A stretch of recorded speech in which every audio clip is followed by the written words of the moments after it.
Our guest today is Daniel Fried, the former American ambassador to Poland, quite a legend in this country.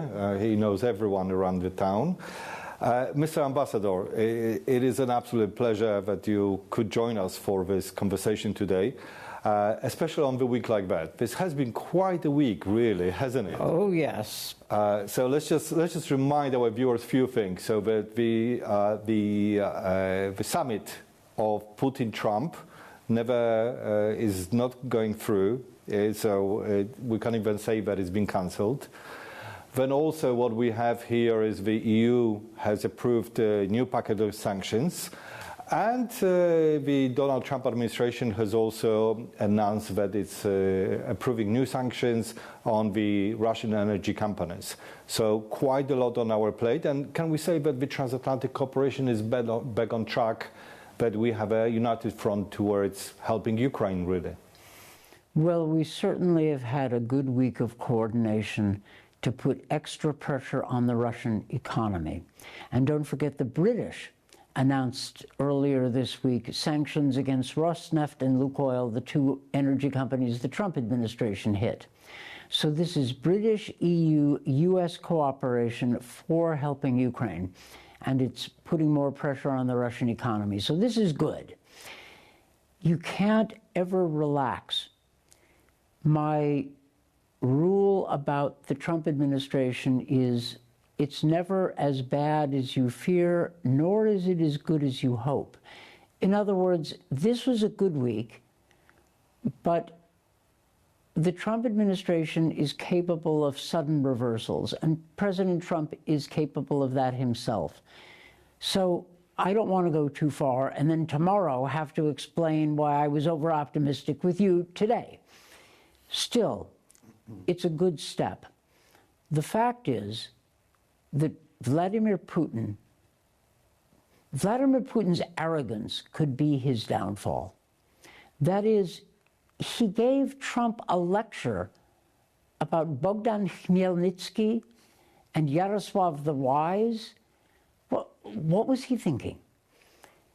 Trump wants a deal. He wants to mediate a peace between Russia and Ukraine. Trump's view of the world is not the same as mine, but he's the president and I'm not. He wants to negotiate a deal, and the current deal that Trump suggested could work. That is, at the end of the meeting with Zelensky a week ago, Trump said that there should be a ceasefire along the current line of contact. In other words, he rejected Russia's position that Ukraine retreat to give Russia all of Donetsk and Luhansk provinces that Russia's been unable to conquer after 3 years of war. The Russians insist on that. Zelensky resisted. Trump apparently, or he seems at the moment to be supporting Zelensky, which is the right position. So this outline of a deal could work. Recognize the current line of contact, but without recognizing it as permanent. Like recognize it as a ceasefire line, and then some security for Ukraine. That could work. Putin doesn't want to accept it yet. So the sanctions are a way of telling Putin, think again. Now, as long as we're on to the week's events, there was a small story, but an important one. There was a story that the U.S. gave permission to the British to give permission to the Ukrainians to use a Storm Shadow missile against a target in Bryansk, in Russia. Indeed. If that's true, it's also a sign that the Trump administration is apparently prepared to ratchet up the military pressure. Now, I would like it if the Americans gave the Ukrainians the Tomahawk cruise missiles. Sure, I'd love that. But to take this step about the Storm Shadow is another way of telling Putin, why don't you reconsider your maximalism and your demands for Ukrainian surrender? I don't know that it'll work. These sanctions, the new American sanctions, have to be implemented. And there is a license holding them back for a couple of weeks to allow companies to wind down their business. That's standard practice. Still, Trump could pull them. He could hold them. He could have another phone call with Putin and reverse himself. So I'm not saying I'm not saying we're back on track as you suggested and as I hope we are, but we could be. So it's a good week, and I'm going to enjoy that moment, but also be prepared for less good news if it comes. It's a good but a little bit bumpy week too, isn't exactly. it? So Exactly. it's always a roller coaster with Donald Trump.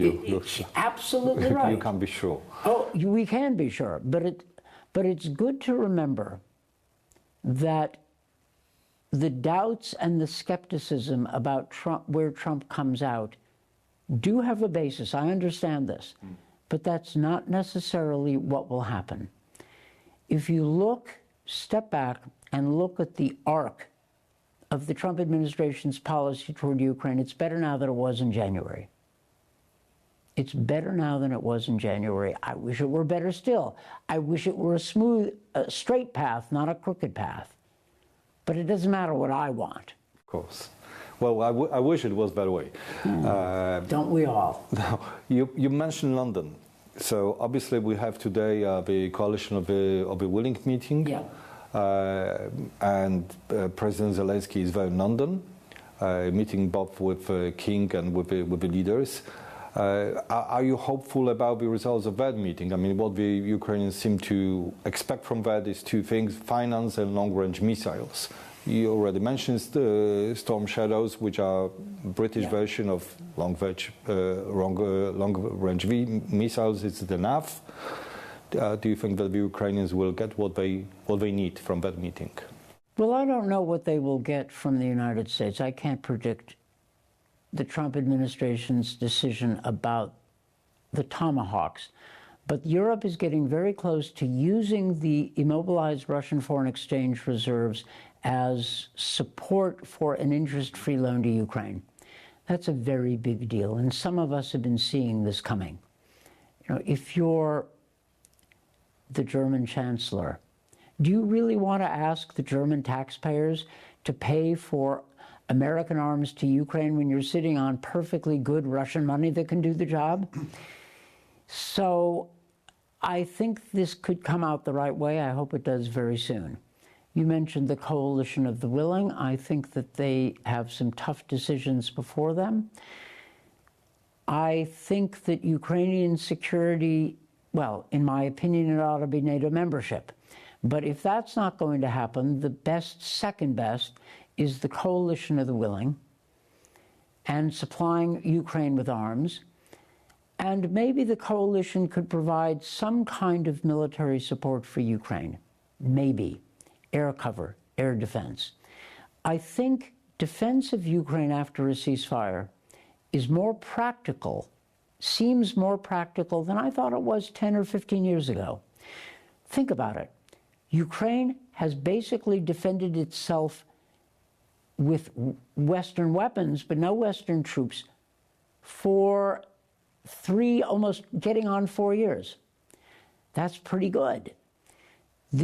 Ukraine's geography is a lot better than Poland's in 1939, right? Geopolitics is much better too. It's much better.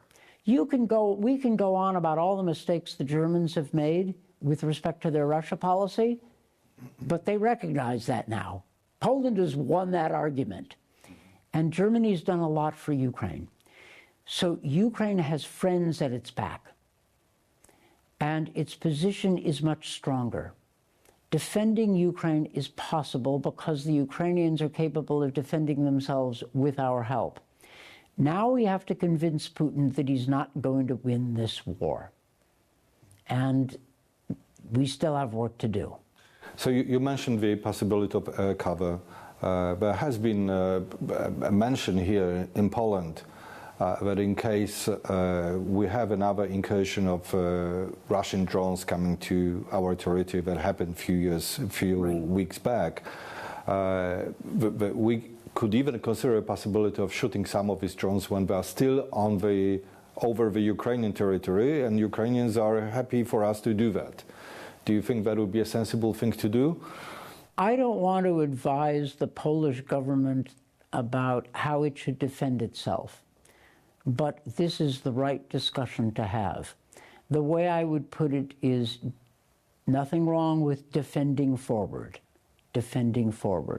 and warning the Russians that this is a possibility.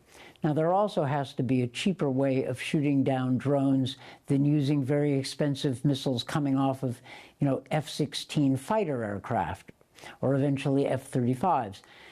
So the technology of defense needs to be there, but your strategic and political question is the right one. Should the West, and it's not just up to Poland, Poland does not stand alone and should not stand alone. Should the West defend forward? I think so.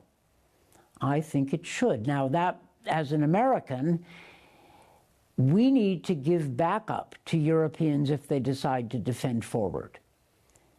And the question is, do we want Ukraine to win this one? I define winning, by the way, as not all of Ukraine liberated, but Ukraine, the 80% of Ukraine in the hands of the Ukrainians to be free and secure and backed up.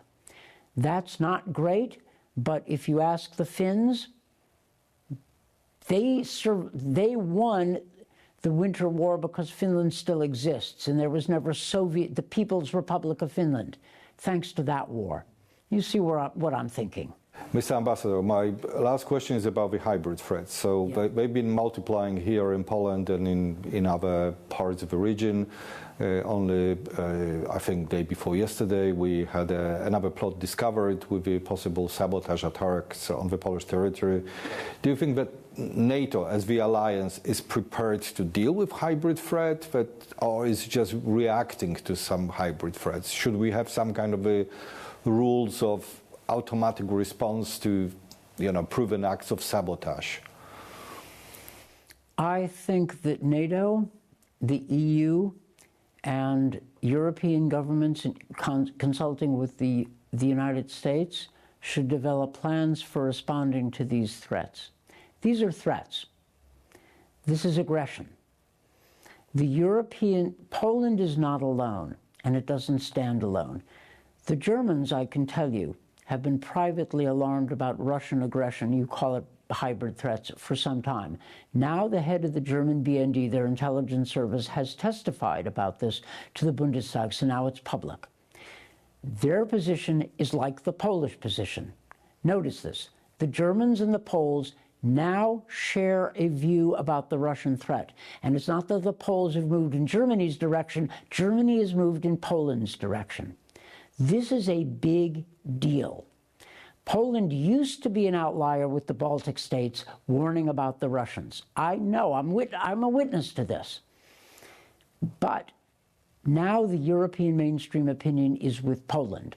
This is the time to work within NATO, within the European Union, with whoever in the United States and the Trump administration is willing to work with you about countermeasures, about pushing back this form of aggression.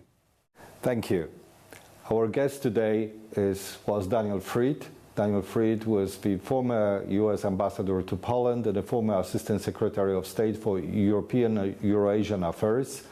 And you are watching TVP World. My name is Marcin Zaborowski. Please stay with us.